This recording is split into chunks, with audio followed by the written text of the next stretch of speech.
8वां अध्याय ब्रह्मा विष्णु को भगवान शिव के दर्शन। जब ब्रह्मा विष्णु को भगवान शिव के दर्शन हुए, इसका वृत्तांत 8वें अध्याय में वर्णित है।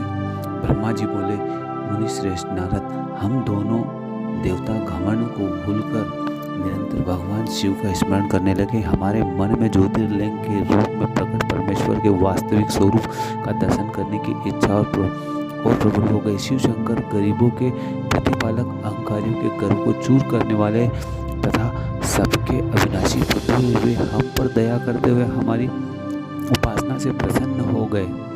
उस समय वहाँ उन सुरश्रेष्ठ से ओम नाद स्पष्ट रूप से सुनाई देता था। उस नाद के विषय में मैं और विष्णु जी दोनों यही सोच रहे थे कि यह कहाँ से सुनाई पड़ रहा है। उन्होंने लिंग के दक्षिण भाग में सनातन आदि वर्ण आकार का दर्शन किया, उत्तर भाग में उकार का, मध्य भाग में मकार का और अंत में ओम नाद का साक्षात दर्शन एवं अनुभव किया।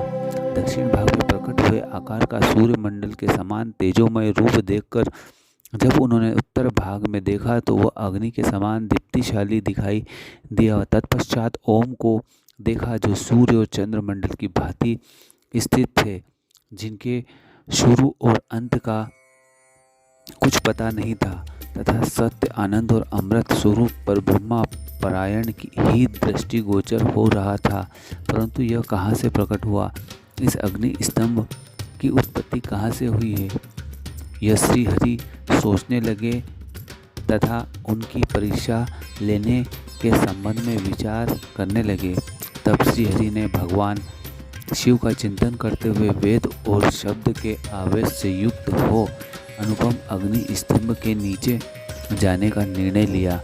मैं और विष्णु जी विश्वात्मा शिव का चिंतन कर रहे थे, तभी वहाँ एक ऋषि प्रकट हुए।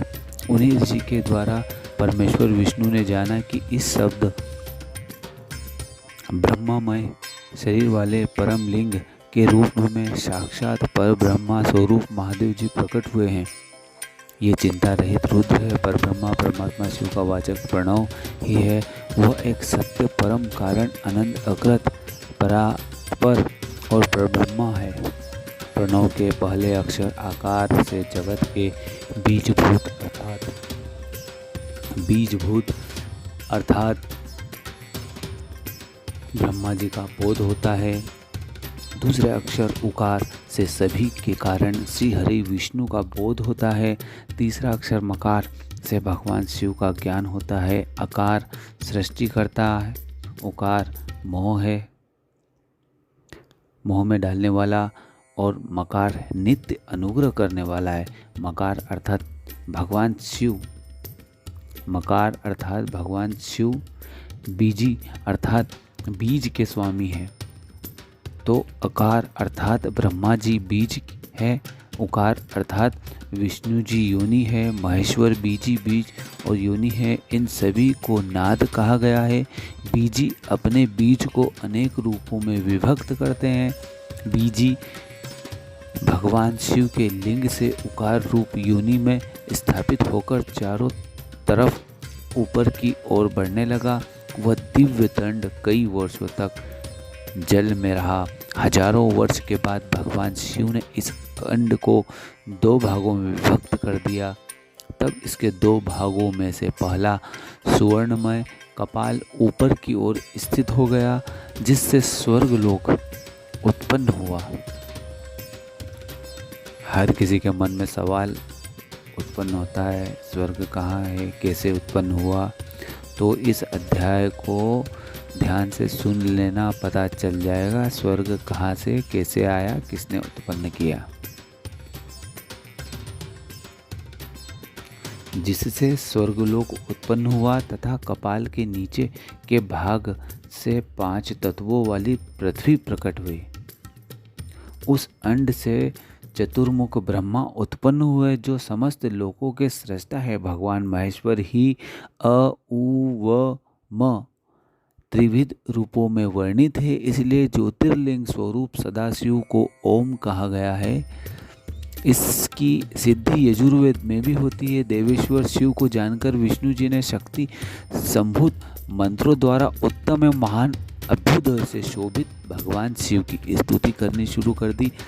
इसी समय मैंने और विश्वपालक भगवान विष्णु ने एक अद्भुत व सुंदर रूप देखा, जिसके 5 मुख 10 भुजा कपूर के समान गौरवर्ण परम कांतिमय अनेक आभूषणों से विभूषित महान उदार महावीर्यमान और महापुरुषों के लक्षण से युक्त था।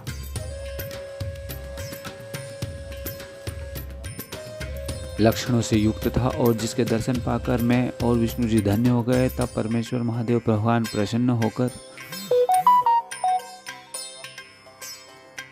प्रसन्न होकर अपने दिव्यमय रूप में स्थित हो गए। आकार उनका मस्तक और आकार ललाट है। इसका दाहिना और इकार बायां नेत्र है। उकार दाहिना और उकार बायां कान है। ओंकार रिंकार दायां और रिंकार बायां गाल है। लू लिंग उनकी नाक के छिद्र हैं। एकार और एकार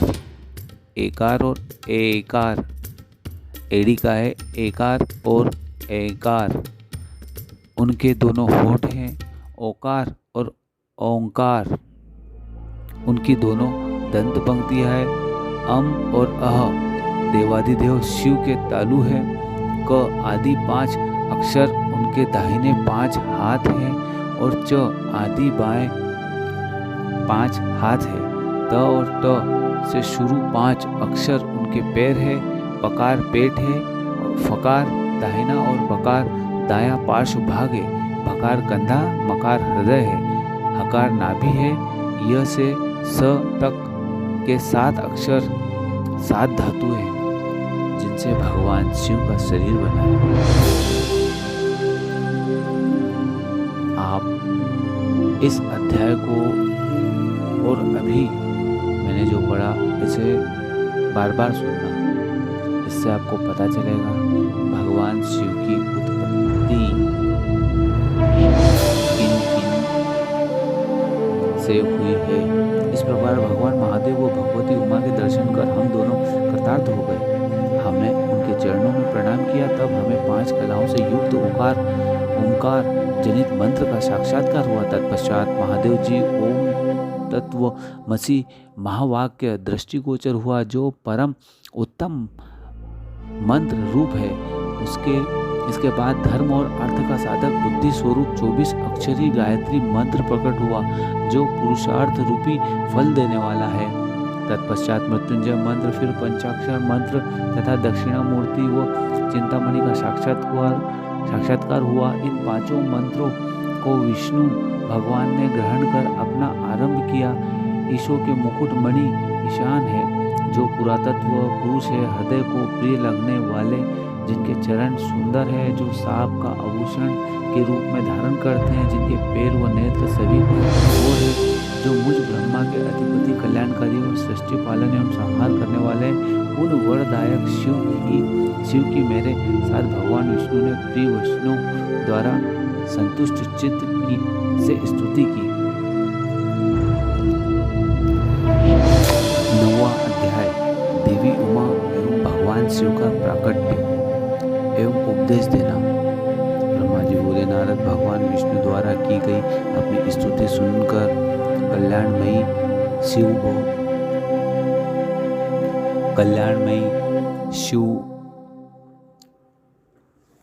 बहुत प्रसन्न हुए एवं देवी उमा सहित वहाँ प्रकट हो गए।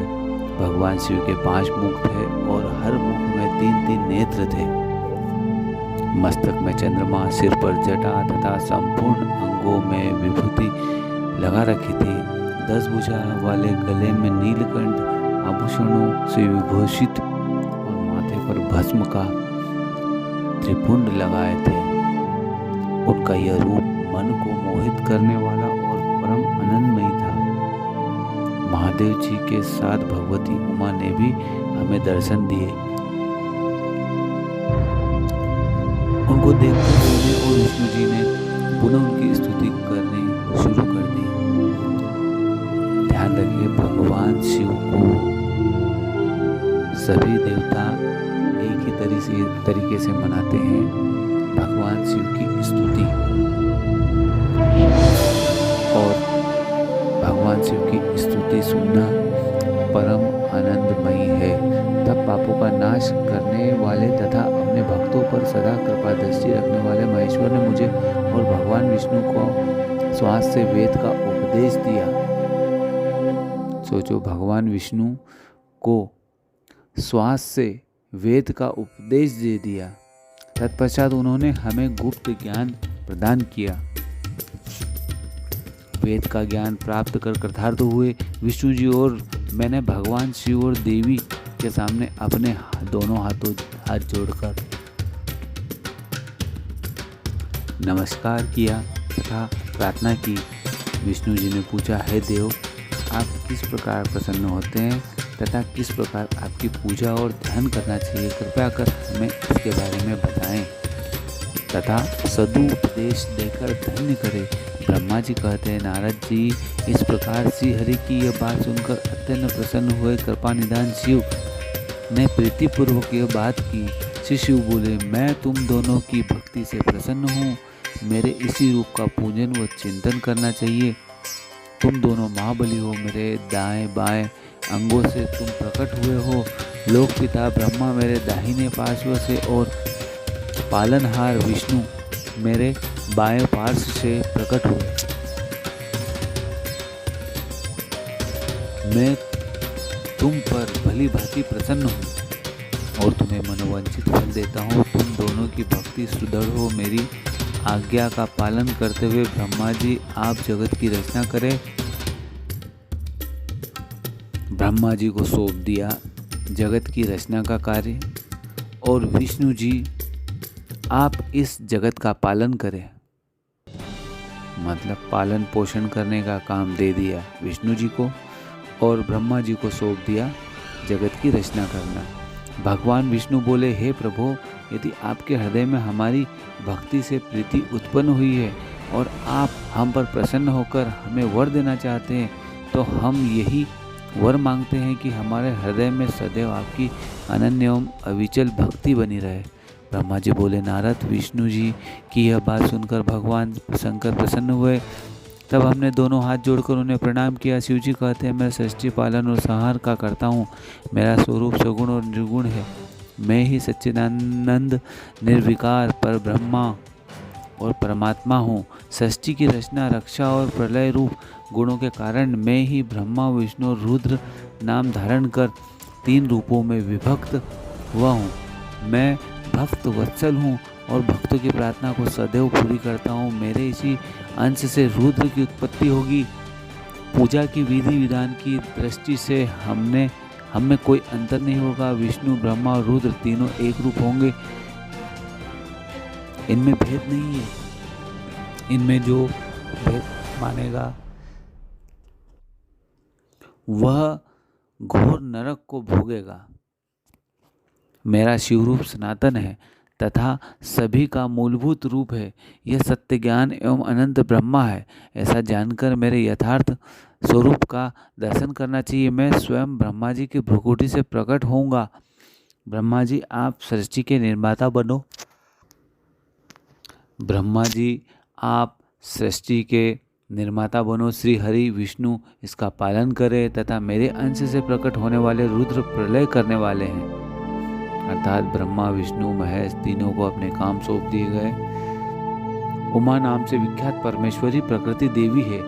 इन्हीं की शक्तिभूता वाग्देवी सरस्वती ब्रह्मा जी की अर्धांगिनी होगी और दूसरी देवी जो प्रकृति देवी से उत्पन्न होगी लक्ष्मी रूप से विष्णु जी की शोभा बढ़ाएगी, तथा काली नाम से जो तीसरी शक्ति उत्पन्न होगी वो मेरे अंशभूत रुद्र देव को प्राप्त होगी। कार्य सिद्धि के लिए वे ज्योति रूप में प्रकट होगी। उनका कार्य सृष्टि पालन और संहार का संपादन है। मैं ही सृष्टि पालन और संहार करने वाले रज आदि 3 गुणों ब्रह्मा, विष्णु और रुद्र नाम से प्रसिद्ध हूँ। 3 रूपों में प्रकट होता हूँ। तीनों लोकों का पालन करने वाले श्री हरि अपने भीतर तमोगुण और बाहर सद्गुण धारण करते हैं। त्रिलोक का संहार करने वाले रुद्र देव भीतर सतगुण और बाहर तमोगुण धारण करते हैं, तथा त्रिभुवन की सृष्टि करने वाले ब्रह्मा जी बाहर और भीतर से रजोगुणी हैं। इस प्रकार ब्रह्मा, विष्णु तथा रुद्र तीनों देवताओं में गुण है तो शिव गुणातीत माने जाते हैं। हे विष्णु, तुम मेरी आज्ञा से सृष्टि का प्रसन्नतापूर्वक पालन करो। ऐसा करने से तुम तीनों लोकों में पूजनीय हो जाओगे। 10वां अध्याय श्री हरि को सृष्टि की रक्षा का भार एवं त्रिदेव को आयुर्बल देना। परमेश्वर शिव बोले, हे उत्तम व्रत का पालन करने वाले विष्णु, तुम सर्वदा सब लोकों में पूजनीय और मान्य होगे। ब्रह्मा जी के द्वारा रचे लोक में कोई दुख या संकट होने पर दुखों और संकटों का नाश करने के लिए तुम सदा तत्पर रहना। तुम अनेकों अवतार ग्रहण कर जीवों का कल्याण कर अपनी कीर्ति का विस्तार करोगे। मैं तुम्हारे कार्यों में तुम्हारी सहायता करूंगा और तुम्हारे शत्रुओं का नाश करूंगा। मैं तुम्हारे शत्रुओं का नाश करूंगा। तुम में और रुद्र में कोई अंतर नहीं होगा। तुम एक दूसरे के पूरक हो। जो मनुष्य रुद्र का भक्त होकर तुम्हारी निंदा करेगा उसका पुण्य नष्ट हो जाएगा और उसे नरक भोगना पड़ेगा। मनुष्यों को तुम भोग और मोक्ष प्रदान करने वाले और उनके परम पूज्य देव होकर उनका निग्रह, अनुग्रह आदि करोगे। ऐसा कहकर भगवान शिव ने मेरा हाथ विष्णु जी के हाथ में देकर कहा, तुम संकट के समय सदा इनकी सहायता करना तथा सभी को भोग और मोक्ष प्रदान करना तथा सभी मनुष्यों की कामनाओं को पूरा करना। तुम्हारी शरण में आने वाले मनुष्य को मेरा आश्रय भी मिलेगा। हम में भेद करने वाला मनुष्य नरक में जाएगा। ब्रह्मा जी कहते हैं, देवर्षि नारद, भगवान शिव का यह वचन सुनकर मैंने और भगवान विष्णु ने महादेव जी को प्रणाम कर धीरे से कहा, हे करुणानिधि भगवान शंकर, मैं आपकी आज्ञा मानकर सब कार्य करूँगा। मेरा जो भक्त आपकी निंदा करे उसे आप नरक प्रदान करें। आपका भक्त मुझे अत्यंत प्रिय है। मेरा भक्त आपकी निंदा करे उसे आप नरक प्रदान करें। आपका भक्त मुझे अत्यंत प्रिय है। महादेव जी बोले, अब ब्रह्मा, विष्णु और रुद्र के आयुर्बल से को सुनो। 4000 युग का ब्रह्मा का एक दिन होता है।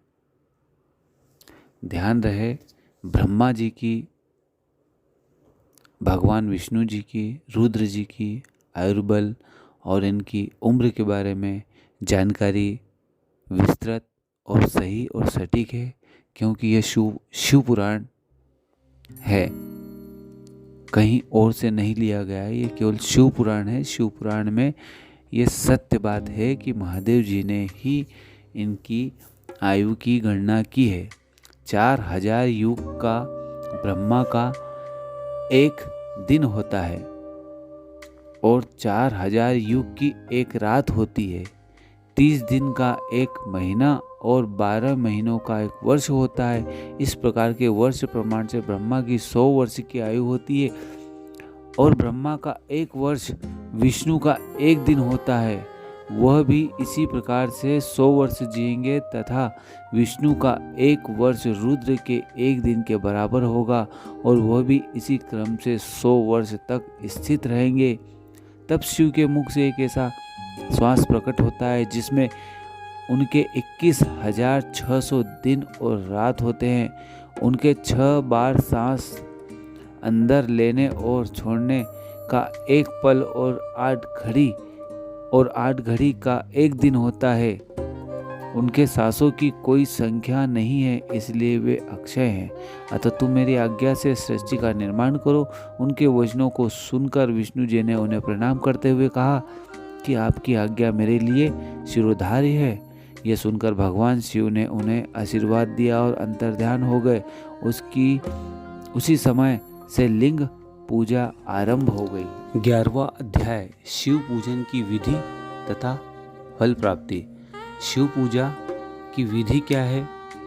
ऋषि बोले, हे सूत जी, अब आप हम पर कृपा कर हमें ब्रह्मा जी और नारद जी के संवादों के अनुसार शिव पूजन की विधि बताइए, जिससे भगवान शिव प्रसन्न होते हैं। ब्राह्मण, क्षत्रिय, वैश्य और शूद्र आदि चारों वर्णों को शिव पूजन किस प्रकार करना चाहिए? आपने व्यास जी के मुख से जो सुना हो, कृपया हमें भी बताइए। महर्षियों के ये वचन सुनकर सूत जी ने ऋषियों द्वारा पूछे गए प्रश्नों का उत्तर देते हुए कहना आरंभ किया। सूत जी बोले, हे मुनीश्वर, जैसा आपने पूछा है वो बड़े रहस्य की बात है। मैंने इसे जैसा सुना है उसे मैं अपनी बुद्धि अनुसार आपको सुना रहा हूँ। पूर्व काल में व्यास जी ने सनत कुमार जी से यही प्रश्न किया था, फिर उपमन्यु जी ने भी इसे सुना था और इसे भगवान श्री कृष्ण को सुनाया था।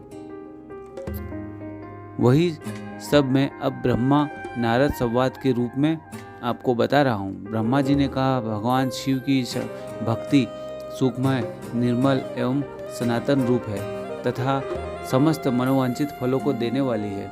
यह दरिद्रता, रोग, दुख और शत्रु द्वारा दी गई पीड़ा का नाश करने वाली है। जब तक मनुष्य भगवान शिव का पूजन नहीं करता और उनकी शरण में नहीं जाता, तब तक ही उसे दरिद्रता, दुख, रोग और शत्रु जनित पीड़ा, ये चारों प्रकार के पाप दुखी करते हैं। भगवान शिव की पूजा करते ही ये दुख समाप्त हो जाते हैं और अक्षय सुखों की प्राप्ति होती है।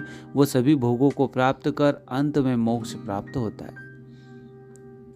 भगवान शिव की लीला अपरंपार है। भगवान शिव की पूजा अर्चना और भगवान शिव जी के चरण में जाने से मोक्ष की प्राप्ति होती है और जितने भी दुख होते हैं, दरिद्रता होती है, वहीं से उन और पीड़ा होती है, सबका नाश हो जाता है।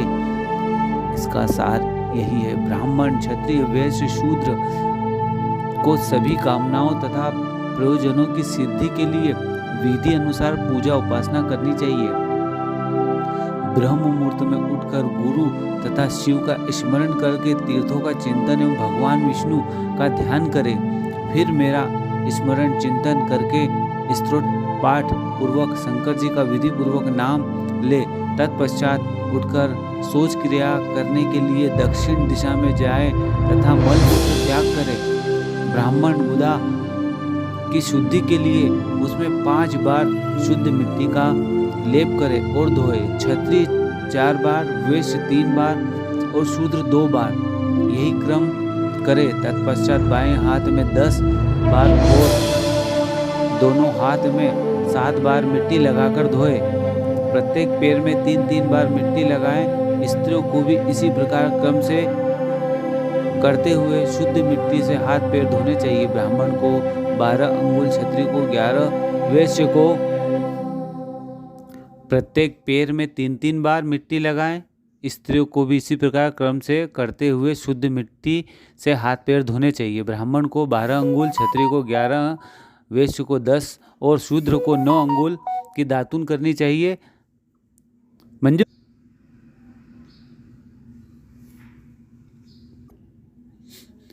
और शुद्ध 2 बार, यही क्रम करे। तत्पश्चात बाएं हाथ में 10 बार और स्त्रियों को भी इसी प्रकार क्रम करते हुए शुद्ध मिट्टी से हाथ पैर धोने चाहिए। ब्राह्मण को 12 अंगुल, क्षत्रिय को 11, वैश्य को 10 और शूद्र को 9 अंगुल की दातुन करनी चाहिए।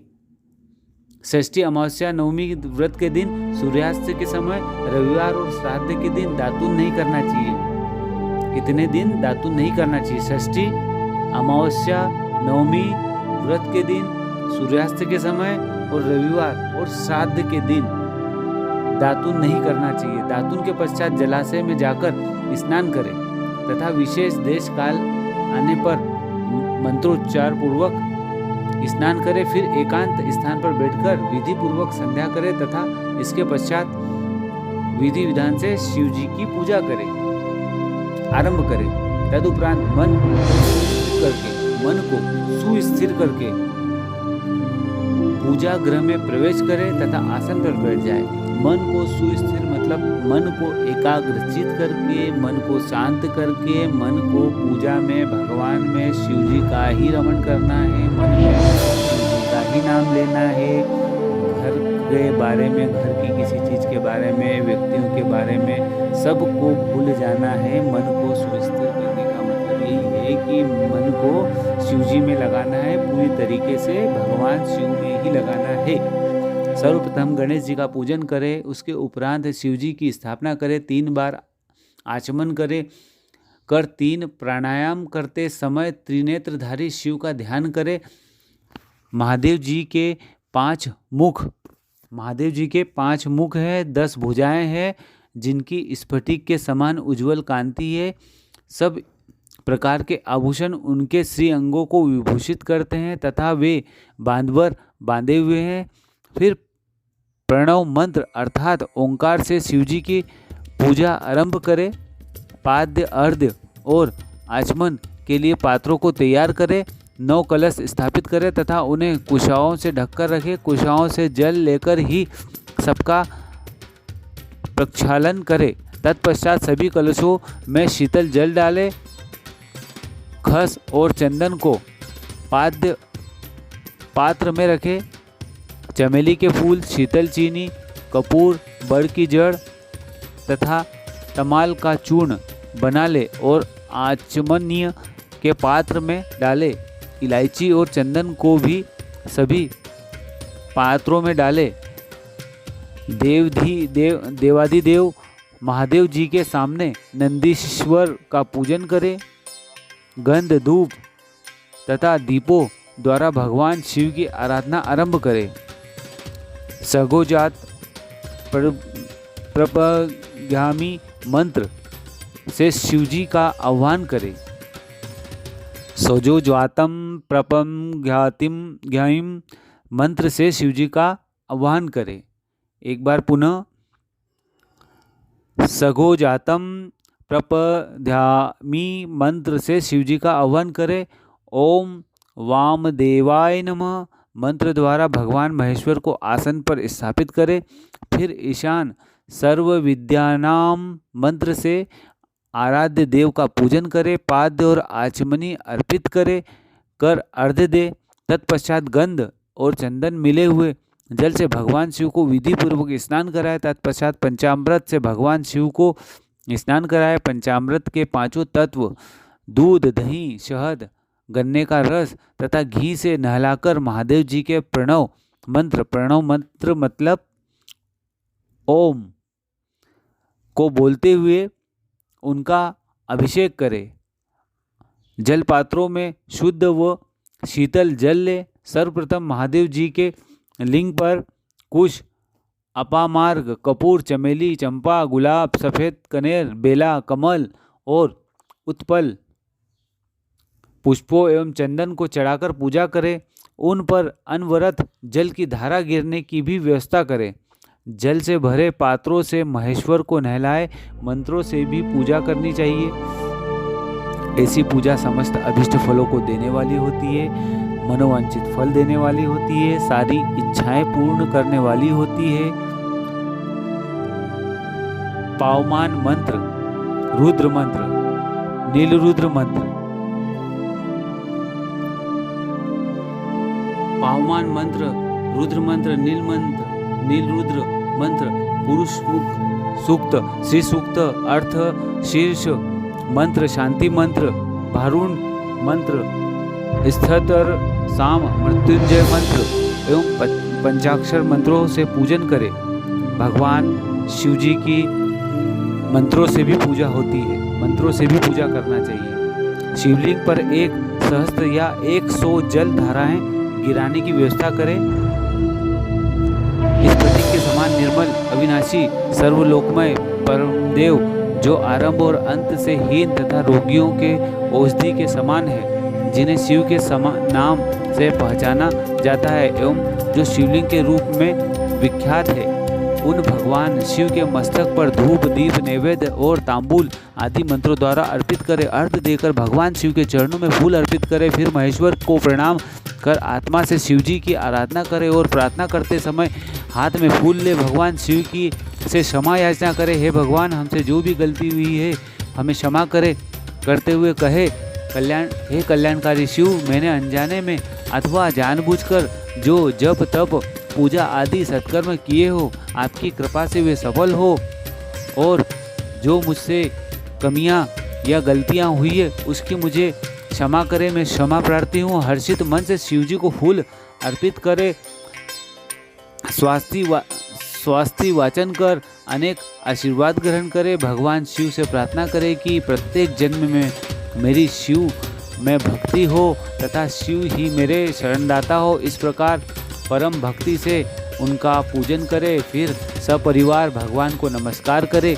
जो मनुष्य भक्तिपूर्वक प्रतिदिन भगवान शिव की पूजा करता है और सपरिवार पूजा करे वो सबसे अति उत्तम है, उसे सब सिद्धियां प्राप्त होती है। जो मनुष्य भक्तिपूर्वक प्रतिदिन भगवान शिव की पूजा करता है उसे सब सिद्धियां प्राप्त होती है, उसे मनोवांछित फलों की प्राप्ति होती है, उसके सभी रोग, दुख, दर्द और कष्ट समाप्त हो जाते हैं। भगवान शिव की कृपा से उपासक का कल्याण होता है। भगवान शंकर की पूजा से मनुष्य में सद्गुणों की वृद्धि होती है। यह सब जानकर नारद अत्यंत प्रसन्न होते हुए अपने पिता ब्रह्मा जी को धन्यवाद देते हैं। ये सारी कहानी कौन सुना रहा है? ब्रह्मा जी नारद जी को सुना रहे हैं।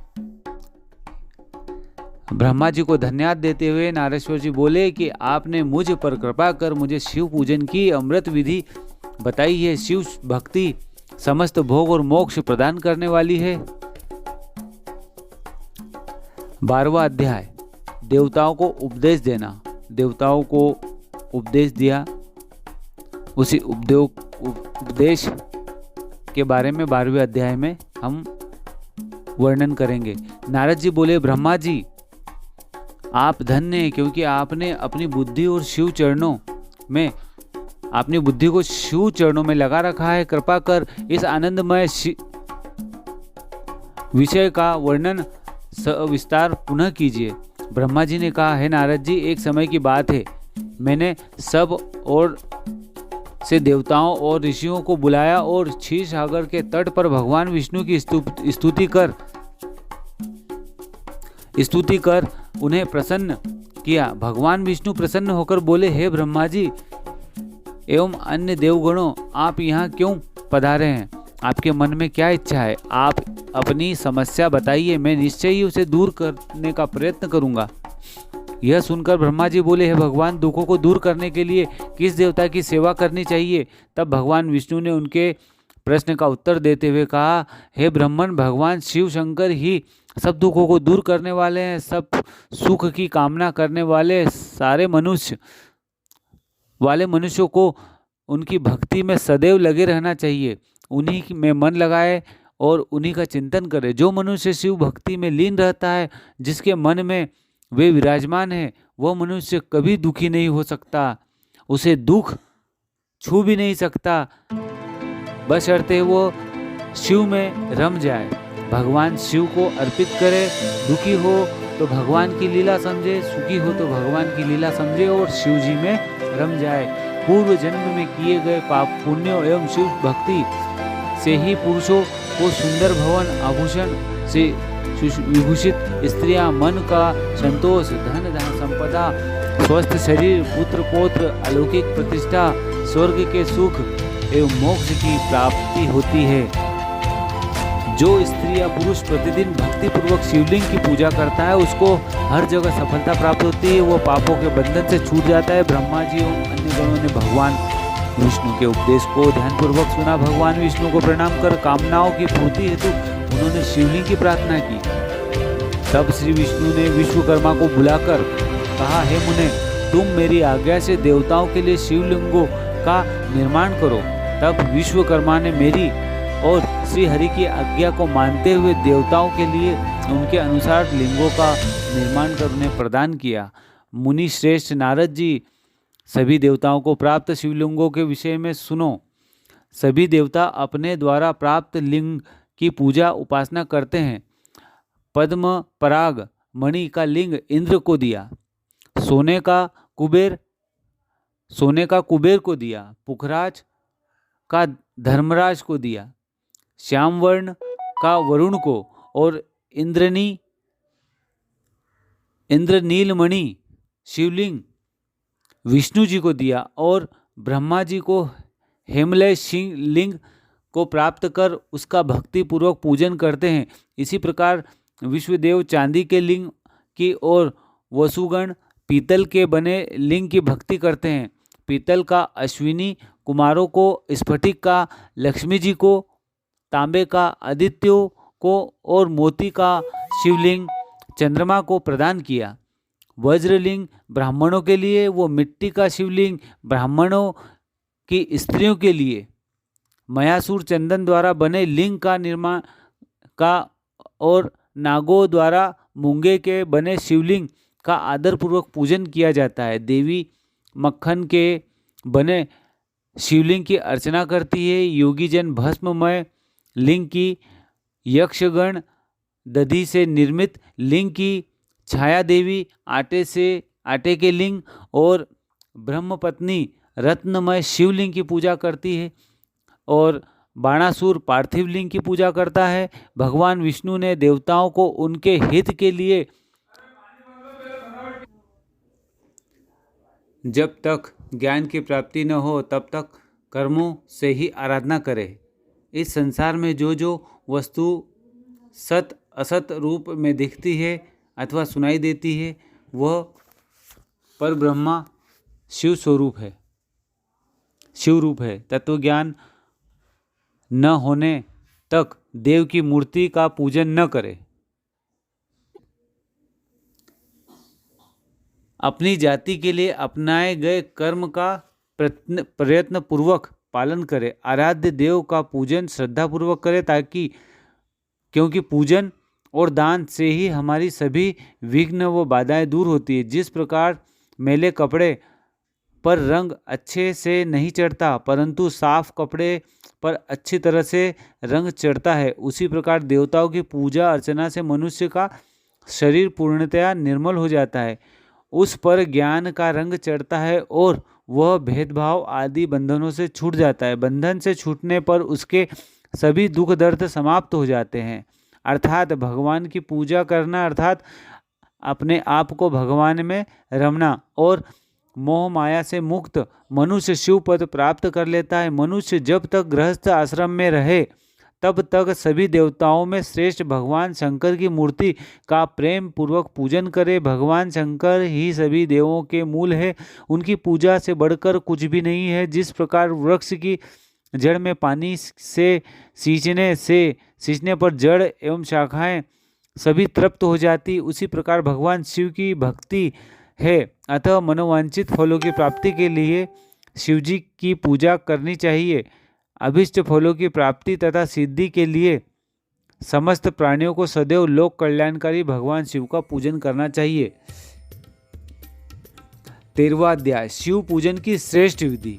भगवान शिव की पूजन विधि जो श्रेष्ठ है वो 13वें अध्याय में ब्रह्मा जी ने नारद जी से कही।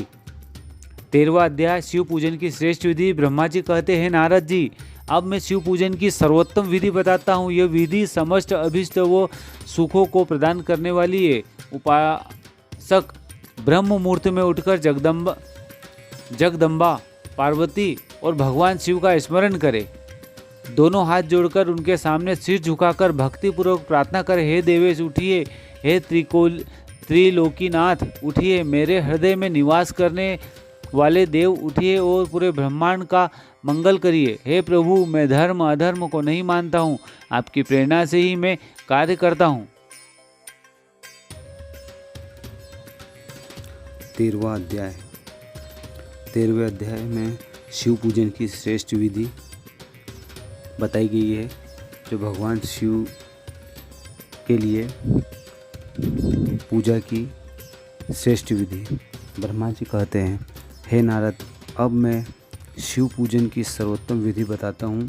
यह विधि समस्त अभिष्ट तथा सुखों को प्रदान करने वाली है। उपासक ब्रह्म मुहूर्त में उठकर जगदम्बा पार्वती और भगवान शिव का स्मरण करे, दोनों हाथ जोड़कर उनके सामने सिर झुकाकर भक्तिपूर्वक प्रार्थना करे, हे देवेश उठिए, हे त्रिलोकीनाथ उठिए, मेरे हृदय में निवास करने वाले देव उठिए और पूरे ब्रह्मांड का मंगल करिए। हे प्रभु, मैं धर्म अधर्म को नहीं जानता हूँ,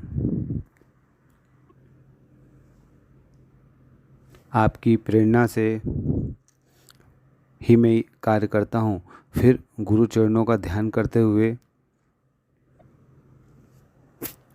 कमरे से निकलकर सोच आदि से निवृत्त हो, मिट्टी और जल से देह को शुद्ध करे, दोनों हाथों और पैरों को धोकर दातुन करे और 16 बार जल की अंजलियों में मुंह को धोएं। ये कार्य सूर्योदय से पूर्व ही करें।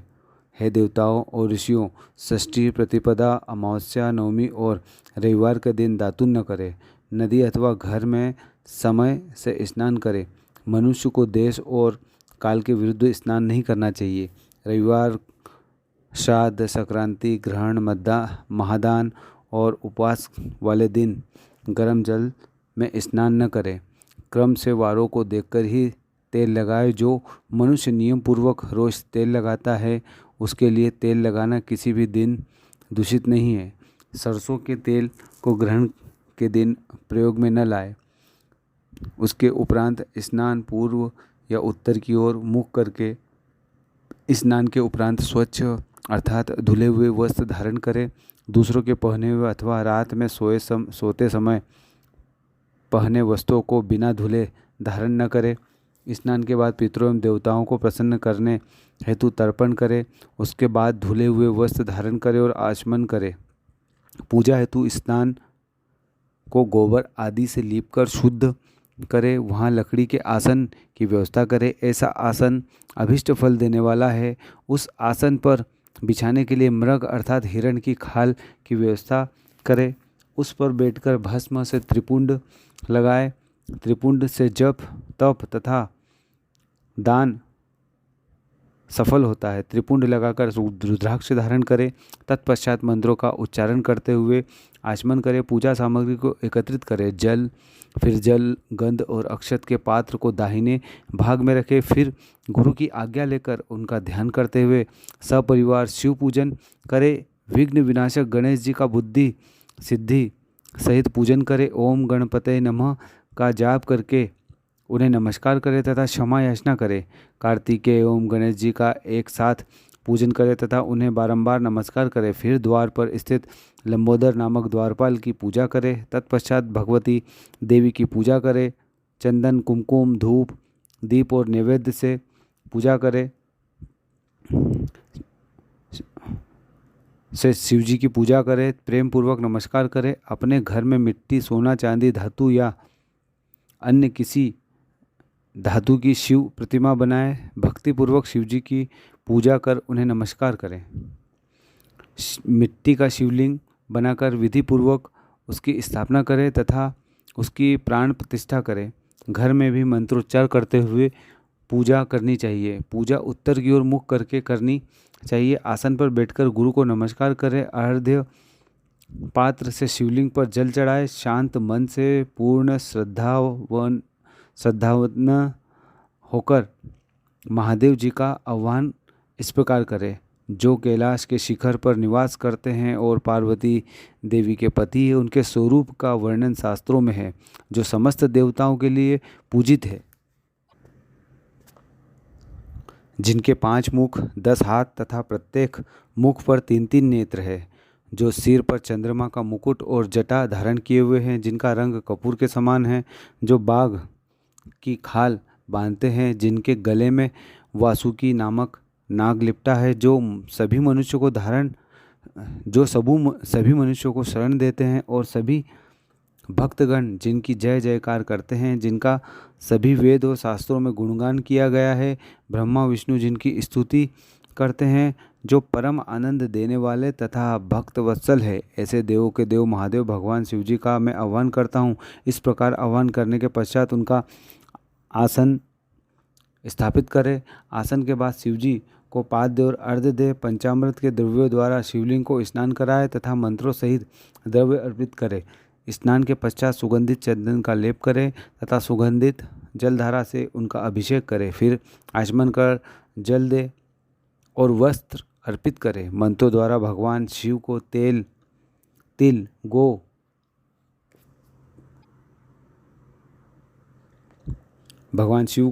तिल, जौ, गेहूँ, मूंग और उड़द अर्पित करें।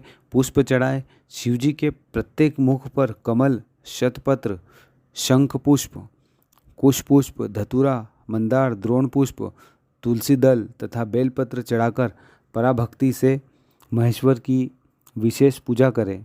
बेलपत्र समर्पित करने से शिव जी की पूजा सफल होती है। तत्पश्चात सुगंधित चूर्ण तथा सुवासित तेल बड़े हर्ष के साथ भगवान शिव को अर्पित करे।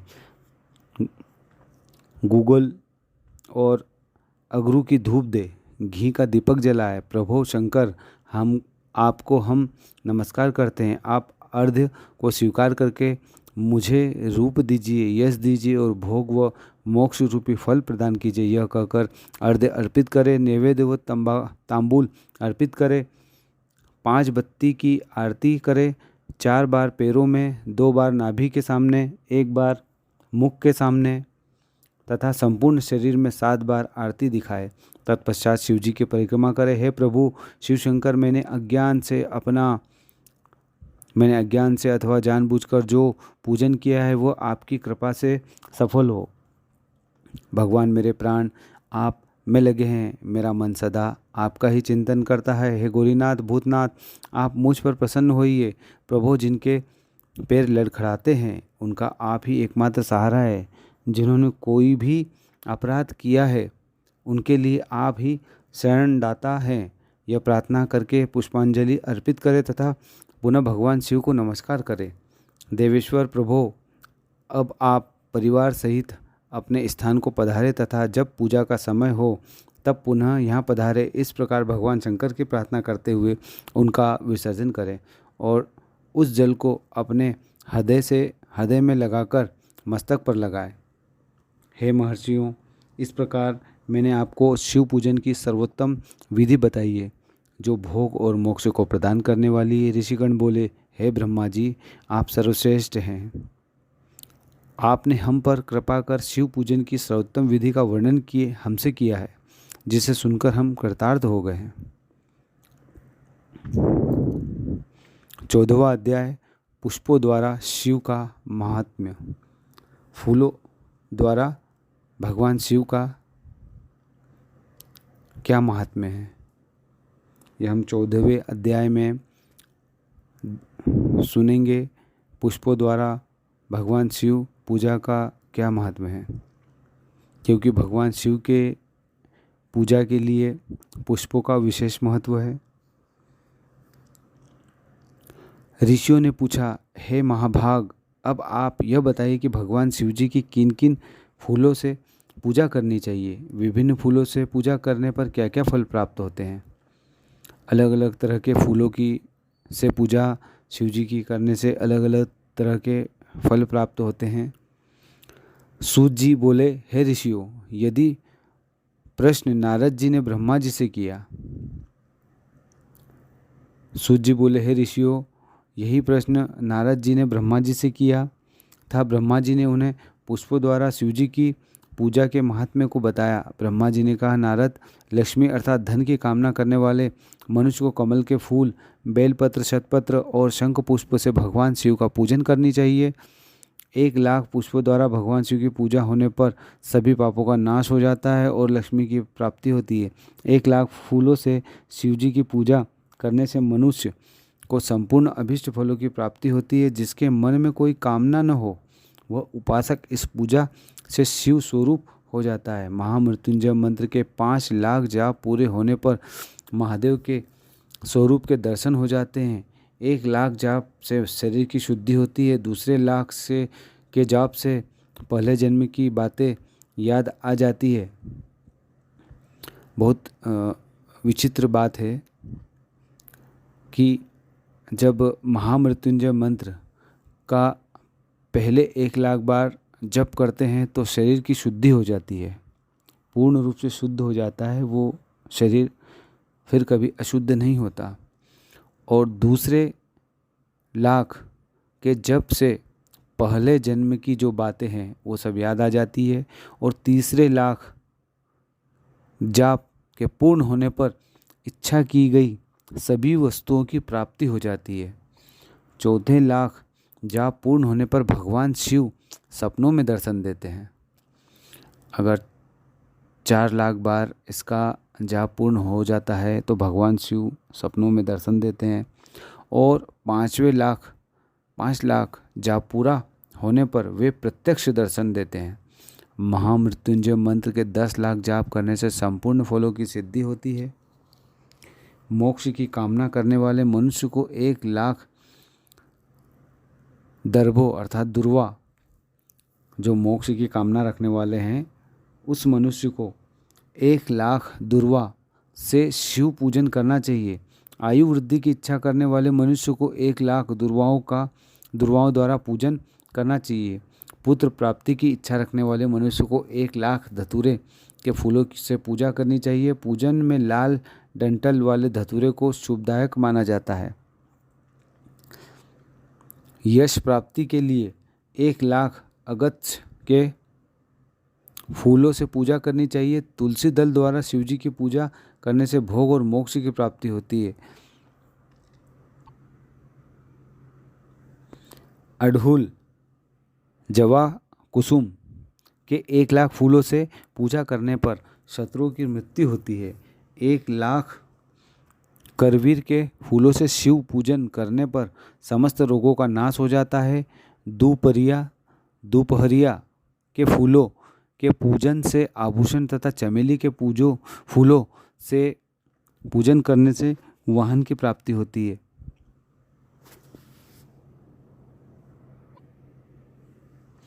अलसी के फूलों से शिव पूजन करने से विष्णु जी भी प्रसन्न होते हैं। बेलों के फूलों से अर्घ्य देने पर अच्छे जीवन साथी की प्राप्ति होती है। जूही के फूलों से पूजन करने पर घर में धन संपदा का वास होता है और तथा अन्न के भंडार भर जाते हैं। भगवान शिव की ऐसी कृपा है कि भगवान शिव को तरह तरह के फूल चढ़ाने से अनेकों प्रकार के लाभ मिलते हैं। कनेर के फूलों से पूजा करने पर वस्तुओं की प्राप्ति होती है। सेदुआरी और शेफालिका के फूलों से पूजन करने पर मन निर्मल हो जाता है। हार श्रृंगार के फूलों से पूजन करने पर सुख संपत्ति की वृद्धि होती है। राई के 1,00,000 फूलों से पूजन करने पर शत्रु मृत्यु को प्राप्त होते हैं। चंपा और केवड़े के फूलों से शिव पूजन नहीं करना चाहिए। याद रखें, चंपा और केवड़े के फूलों से शिवजी का पूजन नहीं होता है। ये दोनों फूल महादेव के पूजन के लिए अयोग्य होते हैं। इसके अलावा सभी फूलों का पूजा में उपयोग किया जाता है। महादेवी जी पर चावल चढ़ाने से लक्ष्मी की प्राप्ति होती है। ये चावल अखंडित होने चाहिए। उन्हें विधि पूर्वक अर्पित करें। रुद्र प्रधान मंत्र से पूजन करते हुए शिवलिंग पर वस्त्र अर्पित करें। गंध, पुष्प और श्रीफल चढ़ाकर धूप दीप से पूजन करने से पूजा का पूरा फल प्राप्त होता है। उसी प्रांगण में 12 ब्राह्मणों को भोजन कराएं। इससे सांगोपांग पूजा संपन्न होती है। 1,00,000 तिलों से शिवजी का पूजन करने से समस्त दुखों और क्लेशों का नाश हो जाता है। जौ के दाने चढ़ाने पर स्वर्गीय सुख की प्राप्ति होती है। अर्थात जौ के दाने चढ़ाने से स्वर्ग सुख की प्राप्ति होती है। गेहूं के बने भोजन से 1,00,000 बार शिव पूजन करने से संतान की प्राप्ति होती है। मूंग से पूजन करने पर उपासक को धर्म, अर्थ और काम भोग की प्राप्ति होती है तथा वह पूजा समस्त सुखों को देने वाली है। उपासक को निष्काम होकर मोक्ष की प्राप्ति के लिए भगवान शिव की पूजा करनी चाहिए। भक्ति भाव से विधि पूर्वक शिव की पूजा करके जलधारा समर्पित करनी चाहिए। शतरुद्रीय मंत्र से 11 रुद्र जप, सूक्त, षंडग, महामृत्युंजय और गायत्री मंत्र में नमः लगाकर नामों से अथवा प्रणव ओम मंत्र द्वारा शास्त्रोक्त मंत्र से जलधारा शिवलिंग पर चढ़ाएं। धारा पूजन से संतान की प्राप्ति होती है। सुख और संतान की वृद्धि के लिए जलधारा का पूजन उत्तम होता है। उपासक को भस्म धारण प्रेम पूर्वक शुभ एवं दिव्य द्रव्यों द्वारा शिव पूजन कर उनके सहस्त्र नामों का जाप करते हुए शिवलिंग पर घी की धारा चढ़ानी चाहिए। इससे वंश का विस्तार होता है। 10,000 मंत्रों द्वारा इस प्रकार किया गया पूजन रोगों को समाप्त करता है तथा मनोवांछित फल की प्राप्ति होती है। नपुंसक पुरुष को शिवजी का पूजन घी से करना चाहिए। ब्राह्मणों को भजन कराना चाहिए और प्राजापत्य का व्रत रखना चाहिए। बुद्धिहीन मनुष्य को दूध में शक्कर मिलाकर याद रहे, बुद्धिहीन मनुष्य को दूध में शक्कर मिलाकर इसकी धारा शिवलिंग पर चढ़ानी चाहिए। इससे भगवान प्रसन्न होकर उत्तम बुद्धि प्रदान करते हैं। यदि मनुष्य का मन उदास रहता हो, जी उचट जाए, कहीं भी प्रेम न रहे, दुख बढ़ जाए तथा घर में सदैव लड़ाई रहती हो, तो मनुष्यों को शक्कर मिश्रित दूध 10,000 मंत्रों का जाप करते हुए शिवलिंग पर अर्पित करनी चाहिए। खुशबू वाला तेल चढ़ाने पर भोगों की वृद्धि होती है। यदि शिवजी पर शहद चढ़ाया जाए तो टीबी जैसा रोग भी समाप्त हो जाता है। शिवजी को गन्ने का रस चढ़ाने से आनंद की प्राप्ति होती है। गंगा जल को चढ़ाने से भोग और मोक्ष की प्राप्ति होती है। उपरोक्त वस्तुओं को अर्पित करते समय महामृत्युंजय मंत्र के 10,000 जाप करने चाहिए और 11 ब्राह्मणों को भोजन कराना चाहिए। इस प्रकार शिवजी की विधि सहित पूजा करने से पुत्र पौत्रादि सहित सब सुखों का भोग कर अंत में शिवलोक की प्राप्ति होती है। 15वां अध्याय सृष्टि का वर्णन। 15वें अध्याय में सृष्टि का पूर्ण जिक्र है, सृष्टि का वर्णन है। आइए जानते हैं 15वां अध्याय सृष्टि का वर्णन। नारद जी ने फिर पूछा, हे पितामह, आपने बहुत से ज्ञान बढ़ाने वाली उत्तम बातों को सुनाया। कृपया इसके अलावा और जो भी आप सृष्टि एवं उससे संबंधित लोगों के बारे में जानते हैं हमें बताने की कृपा करें। ब्रह्मा जी बोले, मुनि श्री, हमें आदेश देकर जब महादेव जी अंतर्ध्यान हो गए तो मैं उनकी आज्ञा का पालन करते हुए ध्यानमग्न होकर अपने कर्तव्यों के विषय में सोचने लगा। उस समय भगवान श्री हरि विष्णु से ज्ञान प्राप्त कर मैंने सृष्टि की रचना करने का निर्णय लिया। भगवान विष्णु मुझे आवश्यक उपदेश देकर वहाँ से चले गए। भगवान शिव की कृपा से ब्रह्मांड से बाहर बैकुंठ धाम में जा पहुँचे और वहीं निवास करने लगे। सृष्टि की रचना करने के उद्देश्य से मैंने भगवान शिव और विष्णु का स्मरण करके जल को हाथ में लेकर ऊपर की ओर उछाला। इससे वहाँ एक अंड प्रकट हुआ जो 24 तत्वों का समूह कहा जाता है। वह विराट आकार वाला अंड जड़ रूप में था। उसे चेतनता प्रदान करने हेतु मैं कठोर तप करने लगा और 12 वर्षों तक तप करता रहा। तब श्री हरि विष्णु स्वयं प्रकट हुए और प्रसन्नतापूर्वक बोले। श्री विष्णु ने कहा, हे ब्रह्मा, मैं तुम पर प्रसन्न हूँ। जो इच्छा हो वो वर मांग लो। भगवान शिव की कृपा से मैं सब कुछ देने में समर्थ हूँ। ब्रह्मा जी बोले, महाभाग, आपने मुझ पर बड़ी कृपा की है। भगवान शंकर ने मुझे आपके हाथों में सौंप दिया है। आपको मैं नमस्कार करता हूँ। कृपा कर इस विराट 24 तत्वों से बने अंड को चेतना प्रदान कीजिए। मेरे ऐसा कहने पर श्री विष्णु ने अनंत रूप धारण कर अंड में प्रवेश किया। उस समय उनके सहस्त्रों मस्तक, सहस्त्र आँखें और सहस्त्र पैर थे। उनके अंड में प्रवेश करते ही वह चेतन हो गया। पाताल से सत्यलोक तक अंड के रूप में वहाँ विष्णु भगवान विराजने लगे। अंड में विराजमान होने के कारण विष्णु जी विराज पुरुष कहलाए। पंचमुख महादेव ने अपने निवास हेतु कैलाश नगर का निर्माण किया। देवर्षि संपूर्ण ब्रह्मांड का नाश होने पर भी बैकुंठ और कैलाश अमर रहेंगे, अर्थात इनका नाश नहीं हो सकता। महादेव की आज्ञा से ही मुझ में सृष्टि की रचना करने की इच्छा उत्पन्न हुई है। अनजाने में ही मुझसे तमोगुणी सृष्टि की उत्पत्ति हुई है, जिसे अविज्ञा पंचक कहते हैं। उसके पश्चात भगवान शिव की आज्ञा से स्थावर शंखक वृक्ष, जिसे पहला सर्ग कहते हैं, का निर्माण हुआ, परंतु पुरुषार्थ का साधक नहीं था। अतः दूसरा सर्ग तिर्यक-स्त्रोता प्रकट हुआ। यह दुखों से भरा हुआ था। तब ब्रह्मा जी द्वारा ऊर्ध्व स्त्रोता नामक तीसरे सर्ग की रचना की गई। यह सात्विक सर्ग देव सर्ग के नाम से प्रसिद्ध हुआ। यह सर्ग सत्यवादी तथा परम सुखदायक है। इसकी रचना के उपरांत मैंने पुनः शिव चिंतन आरंभ कर दिया। तब एक रजोगुणी सृष्टि का आरंभ हुआ, जो अवार्क स्त्रोता नाम से विख्यात हुआ। इसके बाद मैंने 5 विकृत सृष्टि और 3 प्राकृत सर्गों को जन्म दिया। पहला महत्व, दूसरा भूतों और तीसरा वैकारिक सर्ग है।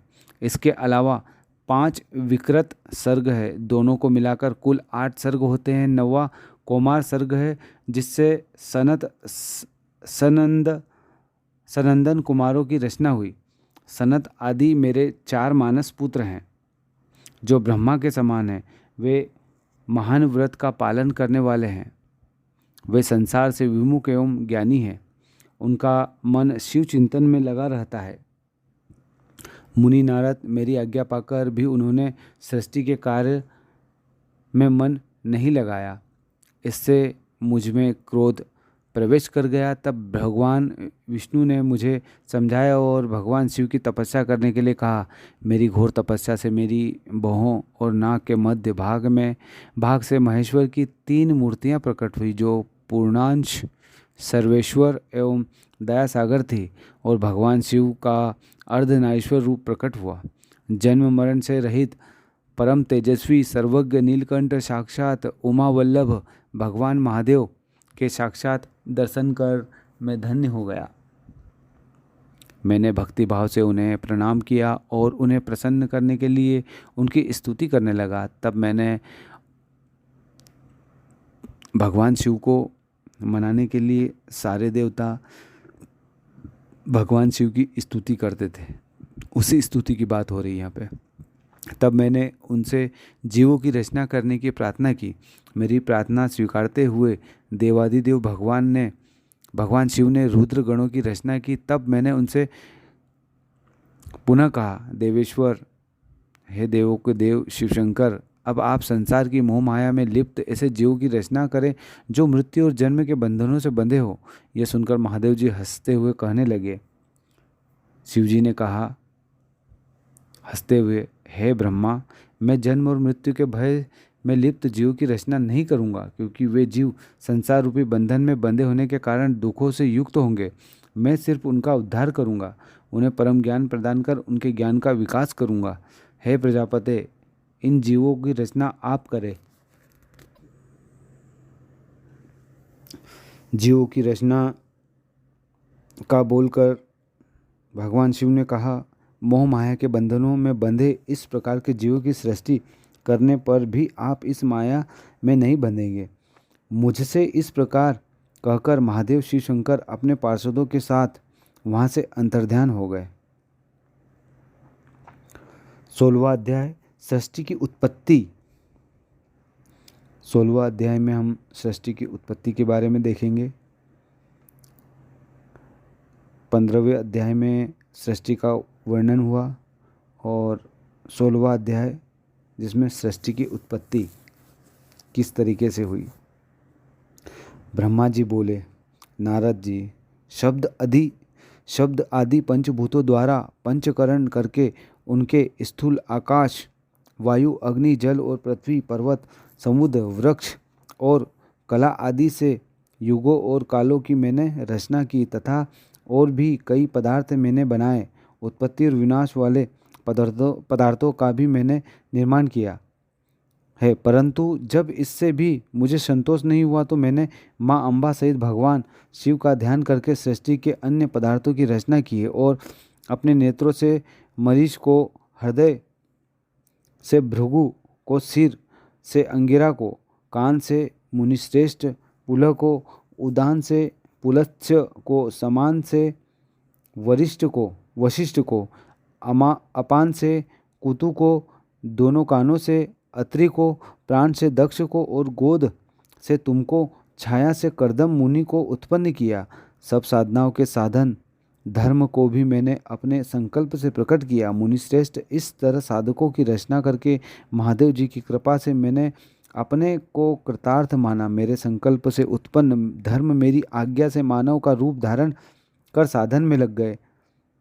इसके उपरांत मैंने अपने शरीर के विभिन्न अंगों से देवता व असुरों के रूप में अनेक पुत्रों की रचना करके उन्हें विभिन्न शरीर प्रदान किए। तत्पश्चात भगवान शिव की प्रेरणा से मैं अपने शरीर को 2 भागों में विभक्त कर 2 रूपों वाला हो गया। मैं आधे शरीर से पुरुष व आधे से नारी हो गया। पुरुष स्वयंभू मनु नाम से प्रसिद्ध हुए एवं उच्च कोटि के साधक कहलाए। नारी रूप में से शतरूपा नाम वाली योगिनी एवं परम तपस्विनी स्त्री उत्पन्न हुई।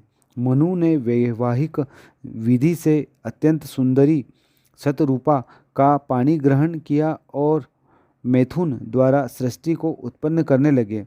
उन्होंने शतरूपा से प्रिय व्रत और उत्तानपाद नामक 2 पुत्र तथा आकुति देवहूति और प्रसूति नामक 3 पुत्रियां प्राप्त की।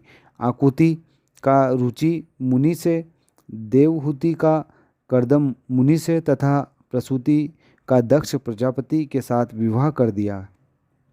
इनकी संतानों से पूरा जगत चराचर हो गया।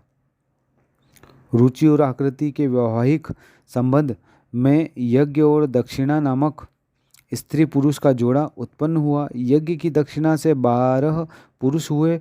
मुने, कर्दम और देवहूति के संबंध में बहुत सी पुत्रियां पैदा हुई।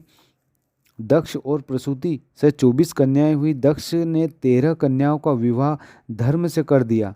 ये 13 कन्याएं श्रद्धा, लक्ष्मी, धृति, तुष्टि, पुष्टि, मेधा, क्रिया, बुद्धि, लज्जा, वसु, शांति, सिद्धि और कीर्ति, ये 13 कन्याएं हैं। अन्य 11 कन्याओं, इनके नाम ख्याति, सती, संभूति, स्मृति, प्रीति, क्षमा, सनंती, अनसुईया, ऊर्जा, स्वाहा और स्वधा का विवाह भृगु, शिव, मरीचि, अंगिरा, पुलस्त्य, पुलह, क्रतु, अत्रि, वशिष्ठ, अग्नि और पितर नामक मुनियों से संपन्न हुआ। इनकी संतानों से पूरा त्रिलोक भर गया। अंबिकापति महादेव जी की आज्ञा से बहुत से प्राणी श्रेष्ठ मुनियों के रूप में उत्पन्न हुए। कल्प भेद से दक्ष की 60 कन्याएं हुई। उनमें से 10 कन्याओं का विवाह धर्म से, 27 का चंद्रमा से, 13 कन्याओं का विवाह कश्यप ऋषि से हुआ। नारद, उन्होंने 4 कन्याएं अरिष्टनेमि को ब्याह दी। भृगु, अंगिरा और कुशाश से 2-2 कन्याओं का विवाह कर दिया। कश्यप ऋषि की संतानों से संपूर्ण त्रिलोक अलौकिक है। देवता, ऋषि, दैत्य, वृक्ष, पक्षी, पर्वत तथा लताएं आदि कश्यप पत्नियों से पैदा हुए। इस तरह भगवान शंकर की आज्ञा से ब्रह्मा जी ने पूरी सृष्टि की रचना की। सर्वव्यापी शिवजी द्वारा तपस्या के लिए प्रकट देवी, जिन्हें रुद्र देव ने त्रिशूल के अग्रभाग पर रखकर उनकी रक्षा की, वे सती देवी ही दक्ष से प्रकट हुई थी। उन्होंने भक्तों का उद्धार करने के लिए अनेक लीलाएं की। इस प्रकार देवी शिवा ही सती के रूप में भगवान शंकर की अर्धांगिनी बनी। परंतु अपने पिता के यज्ञ में अपने पति का अपमान देखकर उन्होंने अपने शरीर को यज्ञ की अग्नि में भस्म कर दिया। देवताओं की भगवान भोलेनाथ को प्राप्त कर लिया।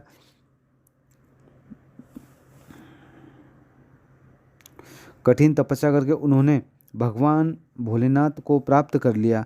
वे इस संसार में कालिका, चंडिका, भद्रा, चामुंडा, विजया, जया, जयंती, भद्रकाली, दुर्गा, भगवती, कामाख्या, कामदा, अम्बा, मर्दानी और सर्वमंगला आदि अनेक नामों से पूजी जाती है। देवी के ये नाम भोग और मोक्ष देने वाले हैं। मुनि नारद, इस प्रकार मैंने तुम्हें सृष्टि की उत्पत्ति की कथा सुनाई है। पूरा ब्रह्मांड भगवान शिव की आज्ञा से मेरे द्वारा रचा गया है। ब्रह्मा, विष्णु और रुद्र आदि तीनों देवता उन्हीं देवताओं के अंश हैं। भगवान शिव निर्गुण और सगुण है। वे शिवलोक में शिवा के साथ निवास करते हैं। आगे पढ़ेंगे हम 17वां अध्याय। शिव पुराण की दूसरी संहिता रुद्र संहिता के पहले खंड का 17वां अध्याय, पापी गुण निधि की कथा।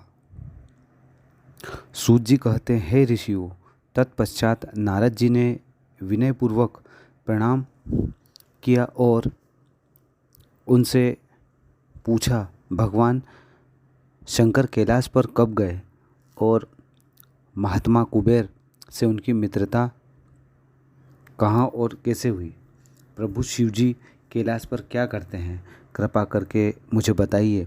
इसे सुनने के लिए मैं बहुत उत्सुक हूँ। ब्रह्मा जी बोले, हे नारद, मैं तुम्हें चंद्रमौली भगवान शिव के विषय में बताता हूँ।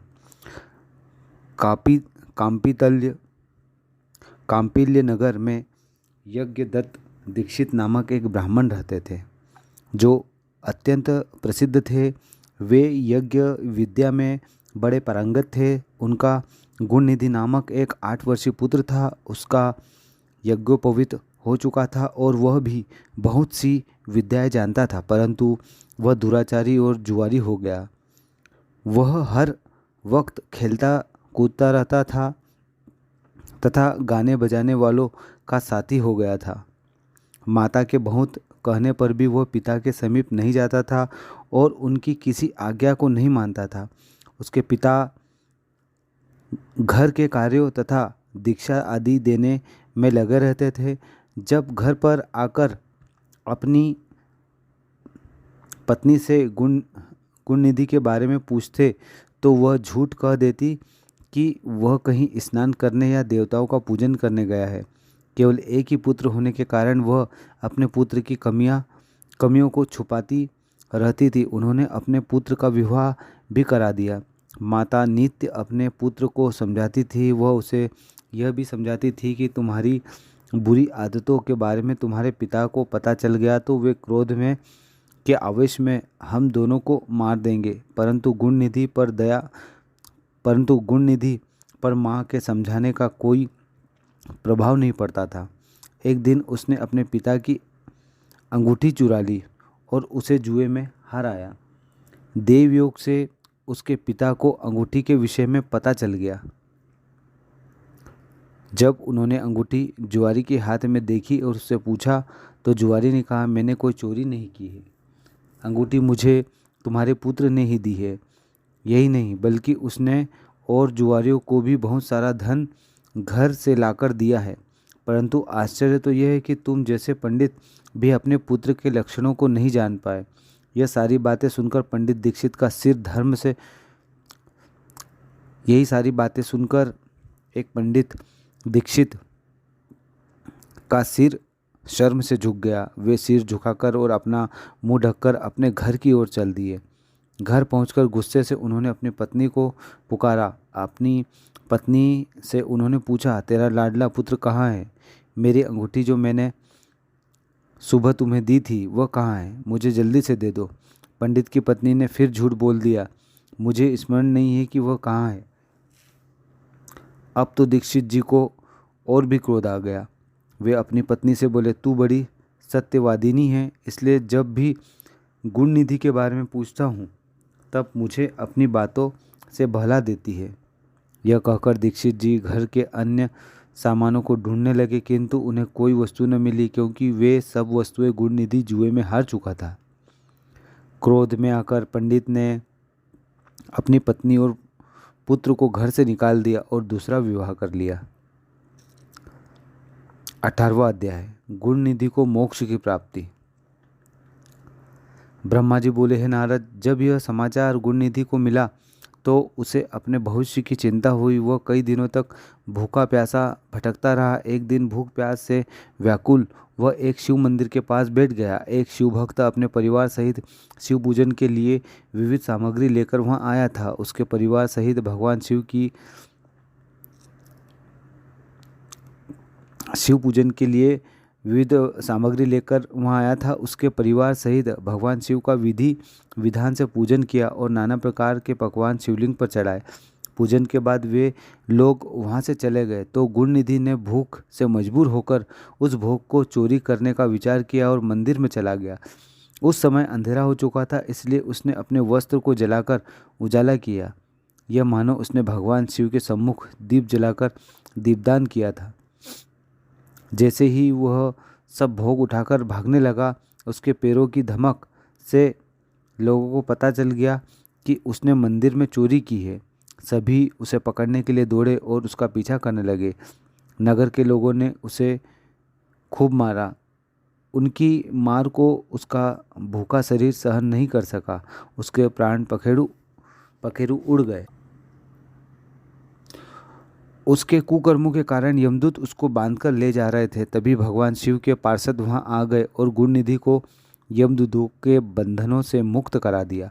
यमदूतों ने शिवगणों को नमस्कार किया और बताया कि यह बड़ा पापी है और धर्म कर्म से हीन है। यह अपने पिता का भी शत्रु है। इसने शिवजी के भोग की भी चोरी की है। इसने बहुत पाप की है, इसलिए यह यमलोक का अधिकारी है। इसे हमारे साथ जाने दे ताकि विभिन्न नरकों को यह भोग सके। तब शिवगणों ने उत्तर दिया कि निश्चय ही गुणनिधि ने बहुत से पाप कर्म किए हैं, परंतु इसने कुछ पुण्य कर्म भी किए हैं जो संख्या में कम होने पर भी पाप कर्मों को नष्ट करने वाले हैं। इसने रात्रि में अपने वस्त्र को फाड़कर शिवलिंग के समक्ष दीपक में बत्ती डालकर उसे जलाया और दीपदान किया। इसे अपने पिता के श्रीमुख से एवं मंदिर के बाहर बैठकर शिव गुणों को सुना है और ऐसे ही और भी अनेक धर्म कर्म इसने किए हैं। इतने दिनों तक भूखा रहकर इसने व्रत किया और शिव दर्शन तथा शिव पूजन भी अनेकों बार किया है। इसलिए यह हमारे साथ शिवलोक को जाएगा, वहाँ कुछ दिनों तक निवास करेगा। जब इसके संपूर्ण पापों का नाश हो जाएगा तो भगवान शिव की कृपा से यह कलिंग देश का राजा बनेगा। अतः यमदूतों, तुम अपने लोक को लौट जाओ। यह सुनकर यमदूत यमलोक को चले गए। उन्होंने यमराज को इस विषय में सूचना दे दी और यमराज ने इसको प्रसन्नतापूर्वक स्वीकार कर लिया। तत्पश्चात गुणनिधि नामक ब्राह्मण को लेकर शिवगण शिवलोक चले गए। कैलाश पर भगवान शिव और देवी उमा विराजमान थे। उसे उनके सामने लाया गया। गुणनिधि ने भगवान शिव उमा की चरण वंदना की और उनकी स्तुति की। उसने महादेव से अपने किए कर्मों के बारे में क्षमा याचना की। भगवान ने उसे क्षमा प्रदान कर दी। वहाँ शिवलोक में कुछ दिन निवास करने के बाद गुणनिधि कलिंग देश का राजा अरिंदम के पुत्र दम के रूप में विख्यात हुआ। हे नारद, शिवजी की थोड़ी सी सेवा भी उसके लिए अत्यंत फलदायक हुई। इस गुणनिधि के चरित्र को जो कोई पढ़ता अथवा सुनता उसकी सभी कामनाएं पूरी होती है तथा वह मनुष्य सुख शांति को प्रदान करता है। 19वां अध्याय, गुणनिधि को कुबेर पद की प्राप्ति। नारद जी ने प्रश्न किया, हे ब्रह्मा जी, अब आप मुझे यह बताइए कि गुणनिधि जैसे महापापी मनुष्य को भगवान शिव द्वारा कुबेर पद क्यों और कैसे प्रदान किया गया। हे प्रभु, कृपा कर इस कथा को भी बताइए। ब्रह्मा जी बोले, नारद, शिवलोक में सारे दिव्य भोगों का उपभोग तथा उमा महेश्वर का सेवन कर वह अगले जन्म में कलिंग के राजा अरिंदम का पुत्र हुआ। उसका नाम दम था। बालक दम की भगवान शंकर में असीम भक्ति थी। वह सदैव शिव जी की सेवा में लगा रहता था। वह अन्य बालकों के साथ मिलकर शिव भजन करता। युवा होने पर उसके पिता अरिंदम की मृत्यु होने के पश्चात दम को राज सिंहासन पर बैठाया गया। राजा दम सब और शिव धर्म का प्रसार करने लगे। वे सभी शिवालयों में दीप दान करते थे। उनकी शिवजी में अनन्य भक्ति थी। उन्होंने अपने राज्य में रहने वाले सभी ग्रामाध्यक्षों को यह आज्ञा दे दी थी कि शिव मंदिर में दीपदान करना सबके लिए अनिवार्य है। अपने गांव के आसपास जितने शिवालय हैं वहां सदा दीप जलाना चाहिए। राजा दम ने आजीवन शिव धर्म का पालन किया। इस तरह वे बड़े धर्मात्मा कहलाए। उन्होंने शिवालयों में बहुत से दीप जलवाए। इसके फलस्वरूप वे दीपों की प्रभा के आश्रय हो मृत्योपरांत अलकापुरी के स्वामी बने। ब्रह्मा जी बोले, हे नारद, भगवान शिव का पूजन व उपवास महान फल देने वाली है। दीक्षित के पुत्र गुणनिधि ने जो पूर्ण अधर्मी था, भगवान शिव की कृपा पाकर दिक्पाल का पद पा लिया था। अब मैं तुम्हें उसकी भगवान शिव के साथ मित्रता के विषय में बताता हूँ। नारद, बहुत पहले की बात है। मेरे मानस पुत्र पुलस्त्य से विश्रवा का जन्म हुआ और विश्रवा के पुत्र कुबेर हुए। उन्होंने पूर्व काल में बहुत कठोर तप किया। उन्होंने विश्वकर्मा द्वारा रचित अलकापुरी का उपभोग किया। मेघावाहन कल्प के आरंभ होने पर वे कुबेर के रूप में घोर तप करने लगे। वे भगवान शिव द्वारा प्रकाशित काशीपुरी में गए और अपने मन के रत्नमय दीपों से 11 रुद्रों को उद्बोधित कर वे तन्मयता से शिवजी के ध्यान में मग्न होकर निश्चल भाव से उनकी उपासना करने लगे। वहाँ उन्होंने शिवलिंग की प्रतिष्ठा की, उत्तम पुष्पों द्वारा शिवलिंग का पूजन किया। कुबेर पूरे मन से तप में लगे थे। उनके पूरे शरीर में केवल हड्डियों का ढांचा और चमड़ी ही बची थी। इस प्रकार उन्होंने 10,000 वर्षों तक तपस्या की। तत्पश्चात भगवान शिव अपने दिव्य शक्ति उमा के भव्य रूप के साथ कुबेर के पास गए। अलकापति कुबेर मन को एकाग्र कर शिवलिंग के सामने तपस्या में लीन थे। भगवान शिव ने कहा, अलकापते, मैं तुम्हारी भक्ति और तपस्या से प्रसन्न हूँ। तुम मुझसे अपनी इच्छानुसार वर मांग सकते हो। यह सुनकर जैसे ही कुबेर ने आंखें खोली तो उन्हें अपने सामने भगवान नीलकंठ खड़े दिखाई दिए। उनका तेज सूर्य के समान था। उनके मस्तक पर चंद्रमा अपनी चांदनी बिखेर रहा था। उनके तेज से कुबेर की आंखें चौंधिया गई। तत्काल उन्होंने अपनी आंखें बंद कर ली। वे भगवान शिव से बोले, भगवान, मेरे नेत्रों को वह शक्ति दीजिए जिससे मैं आपके चरणारविंदों का दर्शन कर सकूं। कुबेर की बात सुनकर भगवान शिव ने अपनी हथेली से कुबेर को स्पर्श कर देखने की शक्ति प्रदान की। दिव्य दृष्टि प्राप्त होने पर वे आंखें फाड़ फाड़ कर देवी उमा की ओर देखने लगे। वे सोचने लगे कि भगवान शिव के साथ यह सर्वांग सुंदरी कौन है?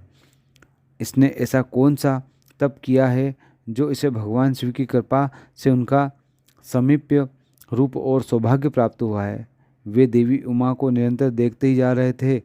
देवी को घूरने के कारण उनकी बाईं आंख फूट गई। शिवजी ने उमा से कहा, उमे, यह तुम्हारा पुत्र है। यह तुम्हें क्रूर दृष्टि से नहीं देख रहा था। यह तुम्हारे तप बल को जानने की कोशिश कर रहा था। यह तुम्हारे तप और बल को जानने की कोशिश कर रहा है। फिर भगवान शिव ने कुबेर से कहा, मैं तुम्हारी तपस्या से बहुत प्रसन्न हूँ। मैं तुम्हें वर देता हूँ कि तुम समस्त निधियों और गुहा शक्तियों के स्वामी हो जाओ। सुव्रतों, यक्षों और किन्नरों के अधिपति होकर धन के दाता बनो। मेरी तुमसे सदा मित्रता रहेगी और मैं तुम्हारे पास सदा निवास करूँगा, अर्थात तुम्हारे स्थान अलकापुरी के पास ही मैं निवास करूँगा। कुबेर, अब तुम अपनी माता उमा के चरणों में प्रणाम करो। ये ही तुम्हारी माता है, ब्रह्मा जी कहते हैं। नारद, इस प्रकार भगवान शिव ने देवी से कहा, हे देवी, यह आपके पुत्र के समान है, इस पर अपनी कृपा करो। यह सुनकर उमा देवी बोली, वत्स, तुम्हारी भगवान शिव में सदैव निर्मल भक्ति बनी रहे। बाईं आंख फूट जाने पर तुम एक ही पिंगल नेत्र से युक्त रहो। महादेव जी ने जो वर तुम्हें प्रदान किए हैं वे सुलभ है। मेरे रूप से ईर्ष्या के कारण तुम कुबेर नाम से प्रसिद्ध होगे। कुबेर को वर देकर भगवान शिव और देवी उमा अपने धाम को चले गए। इस प्रकार भगवान शिव और कुबेर में मित्रता हुई। वे अलकापुरी के निकट कैलाश पर्वत पर निवास करने लगे। नारद जी ने कहा, ब्रह्मा जी, आप धन्य हैं। आपने मुझ पर कृपा कर मुझे इस अमृत कथा के बारे में बताया। निश्चय ही शिव भक्ति दुखों को दूर कर समस्त सुख प्रदान करने वाली है। 20वां अध्याय, भगवान शिव का कैलाश पर्वत गमन। 20वें अध्याय में भगवान शिव कैलाश पर्वत पर गए। इसके बारे में वृत्तांत आगे सुनेंगे। 20वां अध्याय, भगवान शिव का कैलाश पर्वत पर गमन। ब्रह्मा जी बोले, हे नारद मुनि, कुबेर के कैलाश पर्वत पर तप करने से वहाँ पर भगवान शिव का शुभ आगमन हुआ।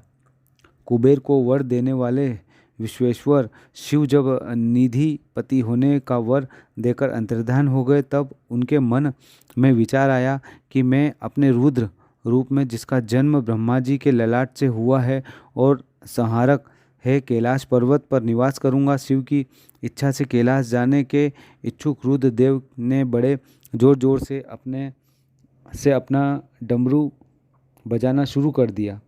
वह ध्वनि उत्साह बढ़ाने वाली थी। डमरू की ध्वनि तीनों लोकों में गूंज रही थी। उस ध्वनि में सुनने वालों को अपने पास आने का आग्रह था। उस डमरू ध्वनि को सुनकर ब्रह्मा, विष्णु आदि सभी देवता ऋषि मुनि, वेद शास्त्रों को जानने वाले सिद्ध लोग बड़े उत्साहित होकर कैलाश पर्वत पर पहुँचे। भगवान शिव के सारे पार्षद और गणपाल जहाँ भी थे वे कैलाश पर्वत पर पहुँचे। साथ ही असंख्य गणों सहित अपनी लाखों करोड़ों भयावनी भूत प्रेतों की सेना के साथ स्वयं शिवजी भी वहां पहुंचे। सभी गणपाल सहस्त्रों भुजाओं से युक्त थे, उनके मस्तक पर जटाएं थी। सभी चंद्रचूड़, नीलकंठ और त्रिलोचन थे। हार, कुंडल, केयूर तथा मुकुट से वे अलंकृत थे। भगवान शिव ने विश्वकर्मा को कैलाश पर्वत पर निवास बनाने की आज्ञा दी। अपने व अपने भक्तों के रहने के लिए योग्य आवास तैयार करने का आदेश दिया। विश्वकर्मा ने आज्ञा पाते ही अनेकों प्रकार के सुंदर निवास स्थान वहां बना दिए। उत्तम मुहूर्त में उन्होंने वहां प्रवेश किया। इस मधुर बेला पर सभी देवताओं, ऋषि मुनियों और सिद्धों सहित ब्रह्मा और विष्णु जी ने शिवजी व उमा का अभिषेक किया। विभिन्न प्रकार से उनकी पूजा अर्चना और स्तुति की। प्रभु की आरती उतारी। उस समय आकाश में फूलों की वर्षा हुई। इस समय चारों ओर भगवान शिव तथा देवी उमा की जय जयकार हो रही थी। सभी की स्तुति से प्रसन्न होकर भगवान शिव ने उन्हें उनकी इच्छा के अनुसार वरदान दिया तथा उन्हें अभीष्ट और मनोवांछित वस्तुएं भेंट की। तत्पश्चात भगवान शंकर की आज्ञा लेकर सभी देवता अपने अपने निवास को चले गए। कुबेर भी भगवान शिव की आज्ञा पाकर अपने स्थान अलकापुरी को चले गए। तत्पश्चात भगवान शंभु वहाँ निवास करने लगे। वे योग साधना में लीन होकर ध्यान में मग्न रहते। कुछ समय तक वहाँ अकेले निवास करने के बाद उन्होंने दक्ष कन्या देवी सती को अपनी पत्नी के रूप में प्राप्त कर लिया। देवर्षि अब रुद्र भगवान देवी सती के साथ वहाँ सुखपूर्वक विहार करने लगे। हे नारद, इस प्रकार मैंने तुम्हें भगवान शिव के रुद्र अवतार का वर्णन और उनके कैलाश पर आगमन की उत्तम कथा सुनाई। तुम्हें शिवजी व कुबेर की मित्रता और भगवान शिव की विभिन्न लीलाओं के विषय में बताया है। उनकी भक्ति तीनों लोकों का सुख प्रदान करने वाली तथा मनोवांछित फलों को देने वाली है। इस लोक में ही नरक, परलोक में भी सद्गति प्राप्त होती है। इस कथा को जो भी मनुष्य एकाग्र होकर सुनता या पढ़ता है वह इस लोक में सुख और भोगों को पाकर मोक्ष को प्राप्त होता है। नारद जी ने ब्रह्मा जी का धन्यवाद दिया और उनकी स्तुति की। वे बोले कि प्रभु, आपने मुझे इस अमृत कथा को सुनाया है। आप महाज्ञानी हैं, आप सभी की इच्छाओं को पूर्ण करते हैं। मैं आपका आभारी हूँ। शिव चरित्र जैसा श्रेष्ठ ज्ञान आपने मुझे दिया है। हे प्रभु, मैं आपको बारंबार नमन करता हूँ। इसी के साथ श्री रुद्र संहिता का जो प्रथम खंड है वो यहीं पर विराम लेता है। और एक सबसे महत्वपूर्ण बात ये है कि इस शिव पुराण में स्पष्ट है कि इस कथा को जो भी मनुष्य एकाग्र मन से सुनता है या पढ़ता है वह इस लोक में सुख और भोगों को पाकर मोक्ष को प्राप्त होता है। अर्थात इस जन्म में तो सुखों को भोगेगा, सुखी रहेगा, और इस जन्म के बाद वह मोक्ष को प्राप्त होगा। तो कृपया आप सभी लोगों से मेरा निवेदन है कि मैंने बड़ी मेहनत से ये शिव पुराण पढ़ी है आपको सुनाने के लिए। मैं चाहता हूँ कि आप इसे सुने, आपका जन्म सफल हो, आपको पुण्य फलों की प्राप्ति हो। इसलिए शिव पुराण को सुने और भी लोगों को शेयर करें ताकि सभी लोगों के पाप खत्म हो और पुण्य फल की प्राप्ति हो। इसी के साथ रुद्र संहिता का पहला खंड समाप्त। श्री रुद्र संहिता का द्वितीय खंड अगले भाग में हम सुनेंगे।